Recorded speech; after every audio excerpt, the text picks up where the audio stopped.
Leone को हराने के बाद ऐश काफ़ी ज़्यादा स्ट्रॉन्ग बन गया था और पोकेमॉन वर्ल्ड का काफ़ी ज़्यादा स्ट्रॉन्ग ट्रेनर भी बन चुका था। इसके बाद ऐश आता है प्रोफेसर ओक की लैब में, जहाँ पर वो प्रोफेसर ओक से पूछता है, प्रोफेसर ओक क्या मैं पोकेमॉन मास्टर बन चुका हूँ? तो प्रोफेसर ओक मना कर देते हैं कि अभी तुम पोकेमॉन मास्टर नहीं बने हो, तुम सिर्फ पोकेमॉन मास्टर बनने के सफ़र पे बस एक कदम आगे आए हो। तो ऐश बोलता है कि आखिर मैं कैसे पोकेमॉन मास्टर बन सकता हूँ? तो प्रोफेसर ओक ऐश से बताते हैं कि हर 10 साल में ग्लेशियर रीजन में पोकेमॉन मास्टर चैंपियनशिप होती है, जिसमें 8 ट्रेनर्स पार्टिसिपेट करते हैं। बट यहाँ पर पार्टिसिपेट करने के लिए कुछ रूल्स और रेगुलेशन भी हैं। तो ऐश बोलता है कि वो कौन से रूल्स हैं, मैं उनको ज़रूर से फुलफ़िल करूँगा। तो यहाँ पर प्रोफेसर ओक बताते हैं पहला रूल कि तुम्हारे पास यहाँ पर हर एक रीजन के 8 के 8 बैजेस होने चाहिए। इसके बाद अगला रूल है कि तुम्हारे पास टीम में 5 लेजेंडरी पोकेमॉन होना चाहिए, जिसमें से एक होना चाहिए लूगिया एंड म्यूटू। इसके बाद एक ट्रेनर को हर एक रीजन के चैंपियन को भी हराना ज़रूरी है। साथ ही साथ तुम्हारे पास सारे फेनोमेनन होना चाहिए जो कि अभी तक पोकेमॉन वर्ल्ड में है, यानी कि mega evolution, Dynamax, Gigantamax, G move and Terastallization. And इन सारे रूल्स को कंप्लीट करने के बाद तुम यहाँ पर मास्टर चैंपियनशिप में पार्टिसिपेट कर पाओगे। तो यहाँ पर प्रोफेसर ओक ऐश से बोलते हैं कि ये काफ़ी ज़्यादा हार्ड रूल हैं, बट अगर तुम इनको कंप्लीट कर लोगे तो तुम यहाँ पर मास्टर चैंपियनशिप में पार्टिसिपेट कर सकते हो। यहाँ पर तुम्हारे साथ काफ़ी सारे और भी ट्रेनर्स रहेंगे जिनको डिफीट करने के बाद तुम पोकेमॉन मास्टर बन सकते हो। तो ऐश यहाँ पर काफ़ी ज़्यादा मोटिवेट हो जाता है और वो इन सारे रूल्स को कंप्लीट करने में लग जाता है। उसका पहला एम रहता है लेजेंडरी पोकेमॉन्स को कैच करना, जहां पर उसको 5 लेजेंडरी पोकेमॉन्स को कैच करना है। तो ऐसे सबसे पहले कैंटो रीजन पहुंच जाता है, जहां पर वो सी फॉर्म आइलैंड्स में जाता है एंड यहां पर वो legendary birds Articuno, Moltres and Zapdos को कैच कर लेता है। अब बचे लूगिया और म्यूटू। तो इसके बाद जो ऐश है वो जोटो रीजन के लिए निकल जाता है एंड यहाँ पर वो लूगिया को ढूंढने लगता है, जहाँ पर उसको लूगिया मिल जाता है एंड यहाँ पर लूगिया ऐश को पहचान जाता है क्योंकि ऐश ने काफ़ी अच्छा बॉन्ड बना रखा था लूगिया के साथ। एंड लूगिया अपनी साइकिक पावर्स के साथ यहाँ पर ऐश से कांटेक्ट करता है और उससे बात करता है। तो लूगिया पूछता है क्या हो गया ऐश, तुम मेरे से क्यों मिलना चाहते थे? तो ऐश यहाँ पर बोलता है कि मैं पोकेमॉन मास्टर चैंपियनशिप में पार्टिसिपेट करना चाहता हूँ, बट यहाँ पर कुछ रूल्स हैं जहाँ पर मुझे 5 लेजेंडरी पोकेमॉन्स को कैच करना है। तो 3 लेजेंडरी पोकेमॉन्स तो मैंने कैच कर लिए हैं, बट यहाँ पर एक रूल है कि मुझे लूगिया कैच करना है। तो ऐश लूगिया से बोलता है क्या मैं तुम्हें कैच कर सकता? मैं प्रॉमिस करता हूँ कि जब Pokemon master championship series and हो जाएगी तो मैं यहाँ पर तुम्हें रिलीज़ कर दूँगा। तो लूगिया मान जाता है और वो कहता है ठीक है, तो मुझे कैच कर लो। तो ऐश यहाँ पर अपनी अल्ट्रा बॉल फेंक कर लूगिया को कैच कर लेता है। इसके बाद ऐश निकल जाता है कैंटो रीजन, जहाँ पर वो सरूलियन केव में पहुँचता है एंड यहाँ पर वो म्यूटू को ढूंढने लगता है एंड यहाँ पर म्यूटू उसको मिल जाता है। तो यहाँ पर म्यूटू भी ऐश को पहचान जाता है एंड म्यूटू ऐश से बोलता है कि तुम यहाँ कैसे? तो ऐश सारी बातें बता देता है जो कि प्रोफेसर ओक ने ऐश को बताई थी। तो म्यूटू कहता है मैं इतने आसानी से तुमको मेरे को कैच करने नहीं दूंगा, तुम्हें मेरे से बैटल करनी पड़ेगी। तो ऐश यहाँ पर म्यूटू की बात को मान लेता है एंड इसके बाद दोनों में बैटल स्टार्ट हो जाती है। तो ऐश यहाँ पर अपने चार्जार्ड को बाहर निकाल लेता है एंड यहाँ पर उसको मेगा इवॉल्व कर देता है मेगा चार्जार्ड एक्स में। तो यहाँ पर म्यूटू शैडो बॉल का यूज़ कर देता है और मेगा चार्जार्ड एक्स यहाँ पर ड्रैगन क्लॉ का यूज़ कर देता है एंड यहाँ पर म्यूटू खुद चाहता था कि ऐश एक दिन उसको कैच करे। तो यहाँ पर जो म्यूटू है वो कुछ ही अटैक्स में यहाँ पर डिफीट हो जाता है एंड यहाँ पर ऐश अल्ट्रा बॉल फेंक कर म्यूटू को फाइनली कैच कर लेता है। तो लेजेंडरी पोकेमॉन्स को कैच करने का यहाँ पर जो ऐश का एम या फिर कह लो रूल होता है वो कंप्लीट हो जाता है। जो ऐश का सेकेंड रूल होता है उसमें उसको जो जिम बैजेस हैं वो भी चाहिए होते हैं। तो ऐश को याद आता है कि उसके पास तो वैसे ही काफ़ी सारे जिम बैजेस हैं एंड ऐश ने सारे रीजन के जो चैंपियंस हैं उनको भी हरा रखा, बस उसने यहाँ पर दियान था और लैंस को अभी तक डिफीट नहीं करा है, जो कि कैंटो, जोटो एंड कालोस के चैंपियन हैं। तो इसके बाद ऐश निकल जाता है कैंटो रीजन के लिए, जहाँ पर जो लैंस, कैंटो और जोटो दोनों का चैंपियन है। तो यहाँ पर ऐश उसको चैलेंज करता है। तो लैंस यहाँ पर चैलेंज को एक्सेप्ट कर लेता है और कहता है ये बैटल 2v2 होने वाली है। तो ऐश अपने पोकेमॉन को बाहर निकालता है जो कि होता है उसका ड्रैगोनाइट। तो लैंस भी यहाँ पर अपने ड्रैगोनाइट को बाहर निकालता है एंड काफ़ी इंटेंस बैटल के बाद यहाँ पर जो दोनों ड्रैगोनाइट हैं वो फेंट हो जाते हैं एंड ये जो राउंड है वो टाई हो जाता है। इसके बाद जो लैंस है वो अपने gyarados को निकालता है जो कि उसका सिग्नेचर या फिर कह लो मेन पोकेमॉन होता है एंड ऐश यहाँ पर अपने पिकाचू को बाहर निकाल लेता है। बिना टाइम वेस्ट करे यहाँ पर जो लैंस है वो अपने कीस्टोन को बाहर निकालता है और अपने gyarados को मेगा इवॉल्व कर देता है मेगा gyarados में, क्योंकि यहाँ पर गैलार रीजन की तरह डायनामैक्स फेनोमेना नहीं होता है तो वो अपने gyarados को डायनामैक्स नहीं कर सकता है। तब यहाँ पर जो ऐश है वो भी अपने पिकाचू के साथ मिलकर जी मूव का परफॉर्म कर देता है एंड तभी gyarados यहाँ पर हाइड्रो पंप का यूज़ कर देता है और ऐश का पिकाचू अपने स्पेशल जी मूव का यूज़ कर देता है एंड यहाँ पर काफ़ी बड़ा ब्लास्ट हो जाता है। और उसके बाद हम देखते हैं कि gyarados नीचे गिरकर फेंट हो चुका है और ऐश का पिकाचू जीत चुका है। तभी लैंस बोलता है कि तुम काफ़ी ज़्यादा स्ट्रांग बन चुके हो और तुम फाइनली जोटो और कैंटो के चैंपियन बन चुके हो। इसके बाद ऐश निकल जाता है कालोस रीजन के लिए एंड यहाँ पर वो दियांता को भी चैलेंज कर देता है एंड यहाँ पर जो दियांता है वो भी ऐश के चैलेंज को एक्सेप्ट कर लेती है एंड ये जो बैटल है वो 1v1 होने वाली है। तभी दियांता अपने गार्डिवर को बाहर निकालती है और ऐश अपने ग्रेनिंजा को बाहर निकालता है क्योंकि कालोस आने के बीच वो कालोस रीजन जब पहुंचता है तो यहाँ पर वो अपने ग्रेनिंजा को फॉरेस्ट से ले लेता है एंड इसके बाद अब बैटल स्टार्ट हो जाती है। दियांता अपने गार्डिवर को मेगा इवॉल्व कर देती है मेगा गार्डिवर में एंड यहाँ पर जो ऐश है वो अपने ग्रेनिंजा के साथ मिलकर बॉन्ड इवॉल्व परफॉर्म करता है एंड ग्रेनिंजा बन जाता है ऐश ग्रेनिंजा। तभी यहाँ पर मेगा गार्डिवर जाइंट मून ब्लास्ट का यूज़ कर देती है एंड यहाँ पर जो ऐश ग्रेनिंजा है वो जाइंट वाटर शूरिकेन का यूज़ कर देता है।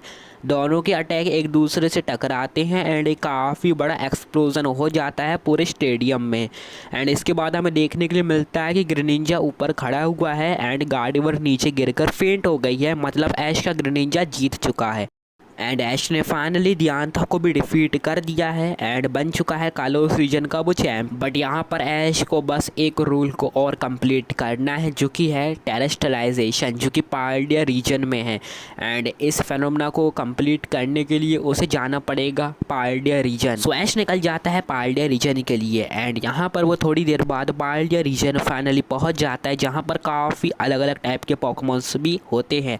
सो यहाँ पर जो ऐश है वो फ्रीड से मिल जो कि प्रोफेसर के साथ ही साथ राइजिंग वोल्ट टैकलर्स का लीडर भी होता है एंड यहाँ पर जो फ्रीड है वो ऐश को काफ़ी ज़्यादा सपोर्ट करता है। उसने उसकी सारी बैटल से देखी होती हैं जो कि वो ऐश को बताता है। तो ऐश बोलता है क्या तुम मुझे टेरेस्ट्रलाइजेशन सिखा सकती है, क्योंकि फ्रीड बोलता है हाँ क्यों नहीं, मैं अपने चार्जार्ड के साथ मिलकर टेरेस्ट्रलाइजेशन का यूज़ कर सकता हूँ तो मैं तुम्हें भी सिखा दूँगा।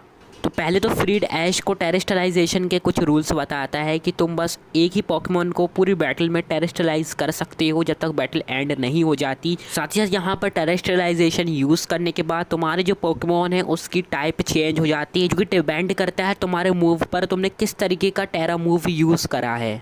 तो यहाँ पर जो फ्रीड है वो बोलता है कि तुम अपने किस पोकेमॉन को टेरेस्ट्रलाइज करना चाहते हो। तो यहाँ पर ऐश बोलता है मैं अपने चार्जार्ड के साथ मिलकर टेरेस्ट्रलाइजेशन को परफॉर्म करना चाहता हूँ। तो यहाँ पर फ्रीड बोलता है अच्छा मेरे चार्जार्ड की तरह। तो यहाँ पर ऐश को वो बताता है कि इसके लिए तुम्हें टेरा ऑर्ब चाहिए होगा जिसके अंदर टेरा क्रिस्टल्स होते हैं, जिस वजह से तुम्हारा जो पोकेमॉन है वो टेरा मूव यूज़ कर पाएगा।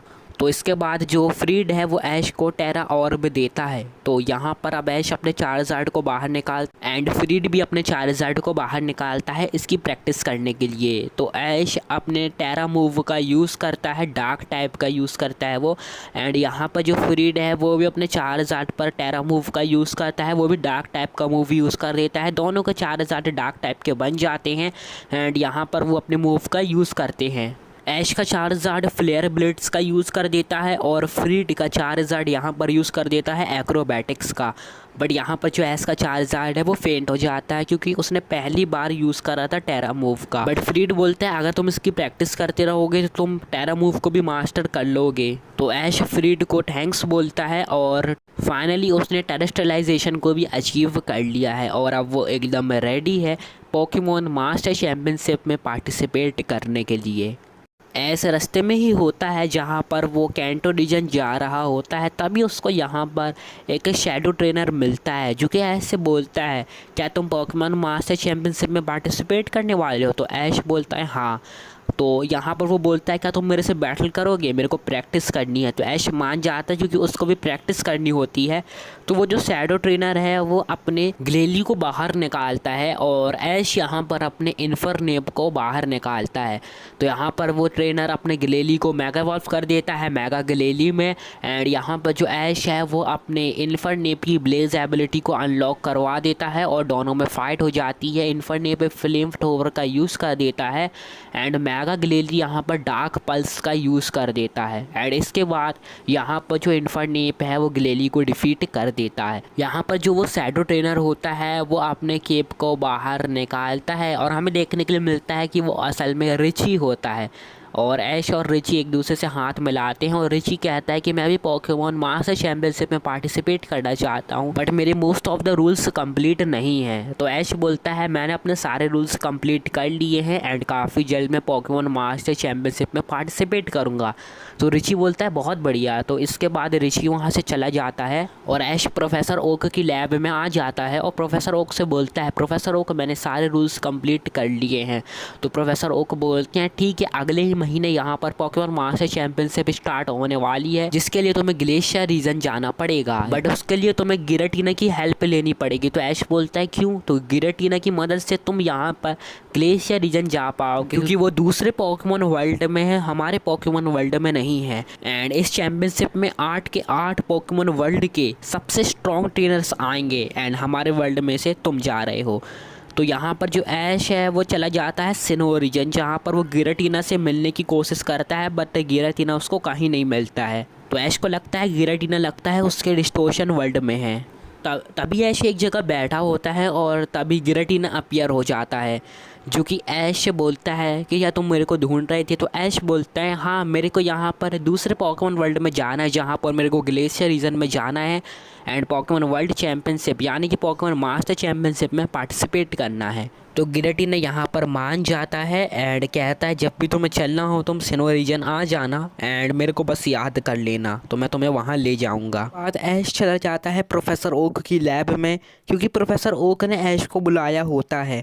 प्रोफेसर ओक ऐश से बोलते हैं कि अभी 1 महीना बचा है पोकेमॉन मास्टर्स चैंपियनशिप के लिए, तो तुम्हें बैटल अरीना में जाना चाहिए जो कि कालोस रीजन में है एंड यहाँ पर तुम्हें काफ़ी सारे स्ट्रॉन्ग ट्रेनर्स मिलेंगे जिनसे तुम्हें बैटल करनी पड़ेगी जो कि वर्ल्ड के हर एक कोने से आएंगे। तो उनसे बैटल करके तुम्हारी यहाँ पर प्रैक्टिस भी हो जाएगी मास्टर चैंपियनशिप के लिए। तो ऐश मान जाता है एंड यहाँ पर वो चला जाता है कालोस रीजन एंड यहाँ पर बैटल एरिना में वो पार्टिसिपेट करने के लिए अपना फॉर्म यहाँ पर सबमिट करता है। इसके बाद ऐश को पता चलता है कि उसकी पहली बैटल कल होने वाली है अगाथा के साथ जो कि घोस्ट टाइप ट्रेनर है। तो ऐश अपने 6 पोकेमॉन्स को यहाँ पर चूज़ कर लेता है, अपने साथ रख लेता है एंड यहाँ पर अगले दिन ऐश पहुँच जाता है बैटल एरिना में जहाँ पर अगाथा भी आ चुकी होती है।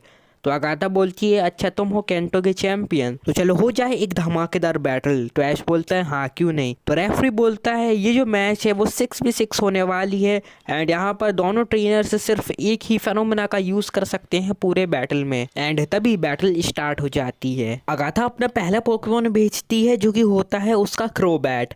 क्रोबैट के अगेंस्ट में ऐश भेजता है अपने पिकाचू को। अगाथा बोलती है क्रोबैट सोनिक बूम का यूज़ करो एंड क्रोबैट यहाँ पर सोनिक बूम का यूज़ कर देता है और ऐश का जो पिकाचू है वो क्विक अटैक करके उस अटैक से बच जाता है। तभी ऐश का पिकाचू यूज़ कर देता है थंडरबोल्ट जो कि यार क्रोबैट के ऊपर सुपर इफेक्टिव होता है और क्रोबैट एक ही बार में फेंट हो जाता है। इसके बाद अगाथा अपने सेकंड पोकेमॉन को भेजती है जो कि होता है उसका डस्कनॉयर। डस्कनॉयर यहाँ पर शैडो बॉल का यूज़ करता है और ऐश का जो पिकाचू है वो उस अटैक से बच जाता है। इसके बाद डस्कनॉयर हिप्नोसिस का यूज़ कर देता है और ऐश का पिकाचू यहाँ पर सो जाता है। तभी यहाँ पर अगाथा बोलती है अब तुम्हारा पिकाचू नहीं बचेगा, डस्कनॉयर यूज़ करो ड्रीम ईटर एंड ऐश यहाँ पर शॉक हो जाता है क्योंकि ड्रीम ईटर काफ़ी ज़्यादा पावरफुल मूव है एंड यहाँ पर वो ड्रीम ईटर का यूज़ कर देता है पिकाचू पर एंड पिकाचू यहाँ पर एक ही बार में फेंट हो जाता है। इसके बाद ऐश निकाल लेता है अपने हेराक्रॉस को। अगाथा बोलती है डस्क नोयर यूज करो नाइट शेड का, और ऐश बोलता है हेराक्रोस यूज करो मेगाहॉर्न का। दोनों ही पोकेमॉन्स अपने मूव का यूज करते हैं एंड दोनों का जो मूव है वो एक दूसरे से टकरा जाता है एंड दोनों ही पोकेमॉन को हाई अमाउंट में डैमेज रिसीव होता है। बट तभी यहाँ पर जो डस्क नोयर है वो नीचे गिरकर फेंट हो जाता है। अब अगाथा अपने थर्ड पोकेमॉन को निकालती है जो कि होता है उसका अलोलन मैरोवैक, जो कि हेराक्रोस पर फायर ब्लास्ट का यूज कर देता है और हेराक्रोस बग टाइप का है तो वो फेंट हो जाता है। इसके बाद ऐश अपने इन्फर्निप को पोकेबॉल से बाहर निकालता है। अलोलन मैरोवैक यहाँ पर फ्लेयर ब्लिट्स का यूज करता है और ऐश का इन्फर्निप यहाँ पर मैच पंच का यूज कर देता है। दोनों के अटैक एक दूसरे को लगते हैं और दोनों को भी काफी ज्यादा डैमेज पड़ता है। इसके बाद मैरोवैक यूज़ करता है शैडो बोन का एंड यहाँ पर जो ऐश का इन्फर्नेप है वो यूज़ कर देता है फ्लेम थ्रोवर का, जिस वजह से शैडो बोन इन्फर्नेप को नहीं लग पाती है। तभी यहाँ पर इन्फर्नेप की ब्लेज एबिलिटी अनलॉक हो जाती है और वो काफ़ी ज़्यादा स्ट्रॉन्ग बन जाता है। दूसरी तरफ अगाथा अपने जी मूव का यूज़ करवाती है मैरोवैक से एंड दोनों यार अपने मूव का यूज़ कर देते हैं। अलोलन मैरोवैक जी मूव का यूज़ करता है और ऐश का जो इन्फर्नेप है वो ओवरहीट का यूज़ कर देता है एंड एक काफ़ी बड़ा ब्लास्ट हो जाता है। एंड इसके बाद हमें पता चलता है कि अलोलन मैरोवैक नीचे गिर चुका है, यानी कि इन्फर्नेप जीत चुका है, यानी कि अगाथा का थर्ड पोकेमॉन भी फेंट हो चुका है। इसके बाद अगाथा अपने फोर्थ पोकेमॉन को भेजती है जो कि होता है उसका आर्बॉग। इन्फर्नेप को काफ़ी ज़्यादा डैमेज रिसीव हुआ था जी मूव से, इसी वजह से आर्बॉग पॉइजन जैप का यूज़ करता है और इन्फर्नेप एक ही अटैक में फेंट हो जाता है क्योंकि वो ऑलरेडी काफ़ी ज़्यादा वीक हो चुका था। इसके बाद ऐश निकालता है अपने क्रोकोडाइल को। अगाथा बोलती है आर्बॉग पॉइजन टेल का यूज़ करो और ऐश बोलता है अपने क्रोकोडाइल से क्रोकोडाइल यूज़ करो डार्क पल्स। ऐश का क्रोकोडाइल पॉइजन टेल से बच जाता है बट आर्बॉग को डार्क पल्स लग जाती है। तभी यहाँ पर जो क्रोकोडाइल है वो अर्थक्वेक का यूज़ कर देता है एंड आर्बॉग के ऊपर ग्राउंड टाइप मूव्स काफ़ी ज़्यादा सुपर इफेक्टिव होते हैं। इसी वजह से ये जो मूव है वो आर्बॉग को काफ़ी ज़्यादा डैमेज दे और आर्बॉग यहाँ पर फेंट हो जाता है। इसके बाद अगाथा अपने फिफ्थ पोकेमॉन को निकालती है जो कि होता है उसका ट्रेवेनेंट। क्रोकोडाइल डार्क पल्स का यूज करता है जो कि ट्रेवेनेंट को काफी ज्यादा डैमेज दे देता है बट ट्रेवेनेंट यहाँ पर वुड हैमर का यूज कर देता है जो कि सुपर इफेक्टिव होता है क्रोकोडाइल के ऊपर और क्रोकोडाइल यहाँ पर फेंट हो जाता है। इसके बाद ऐश निकालता है अपने लुकारियो को। ट्रेवेनेंट दोबारा से वुड हैमर का यूज़ करता है बट ऐश का जो लुकारियो है वो डबल टीम की वजह से उस अटैक से बच जाता है और ऐश बोलता है लुकारियो और स्पेयर का यूज़ करो और ऐश का लुकारियो और स्पेयर का यूज़ कर देता है जो कि काफ़ी ज़्यादा डैमेज देता है ट्रेवेनेंट को। तभी यहाँ पर जो ऐश है वो अपने लुकारियो के ऊपर जी मूव का यूज़ करवा देता है और ऐश का लुकारियो जी मूव का यूज़ कर देता है। ट्रेवेनेंट यहाँ पर साइकिक का यूज़ करता है बट जी मूव उसको काफ़ी ज़्यादा डैमेज देता है एंड यहाँ पर जो ट्रेवेनेंट है वो फेंट हो जाता है बट साइकिक का डैमेज भी लुकारियो पर काफ़ी ज़्यादा पड़ता है और लुकारियो को भी काफ़ी ज़्यादा डैमेज रिसीव होता है। अब यहाँ पर अगाथा अपने लास्ट पोकेमॉन को भेजती है जो कि उसका मेन पोकेमॉन होता है गेंगार और अगाथा गेंगार को भेजने के बाद उसको मेगा इवॉल्व कर देती है मेगा गेंगार में। मेगा गेंगार यहाँ पर हिप्नोसिस का यूज़ करके ड्रीम ईटर का यूज़ कर देता है और लुकारियो एक ही बार में फेंट हो जाता है।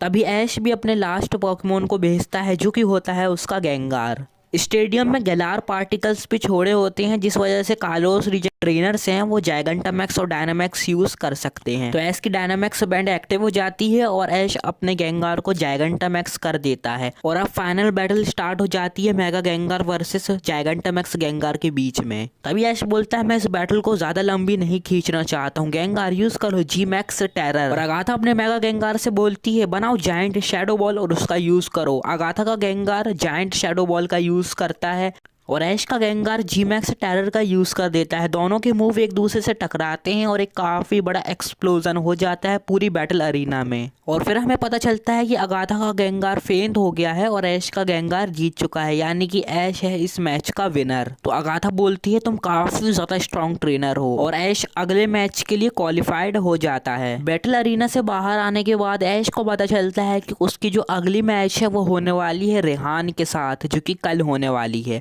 क्या ऐश रेहान को डिफीट कर पाएगा ये आपको अगले एपिसोड में पता चलेगा।